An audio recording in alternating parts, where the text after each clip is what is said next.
'Twas in an outback country pub, the day was hot and dry, and seated in a corner sat Bill the old barfly. A group of men were telling tales of fishing and of drought, and some about the shearers that they had taken out. Now old Bill's eyes were bleary, for he was pretty full, said, "Let me tell about the time that Murphy rode the bull." Now Murphy was a jackaroo, a rascal of a bloke, who'd do the unpredictable and liked his little joke. 'Twas at the local races, the stewards made a call that they would hold a special race, would be a free-for-all. Now Murphy jumped up to his feet and said, "Well, I'll be game." But then he found to his dismay his stock horse had gone lame.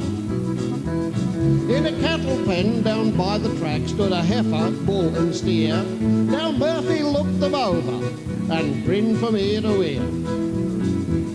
He grabbed his saddle from the rack with one big mighty pull and raced back to the cattle pen and threw it on the bull.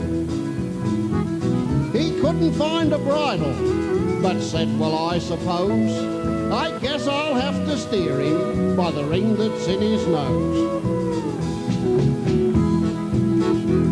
Then down there in the mounting yard, the crowd give him a cheer. The bookie shouted, "Name your odds," and Murphy scratched his ear. But up there at the barrier, the starter's job was hard, for the old bull stood flat-footed and wouldn't move a yard. But as the fiedlers whipped away and the starter fired his gun, the old bull bucked and snorted. He didn't want to run. And as they turned into the straight with the horses going fast, poor Murphy worked with whip and spurs. The bull was running last.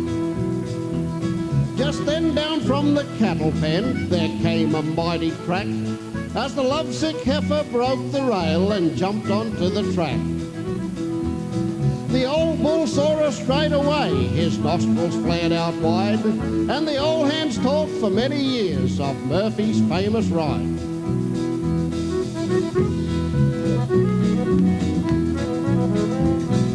The old bull moved like lightning, his muscles seemed to grind, his eyes become all bloodshot, and his tail stuck out behind.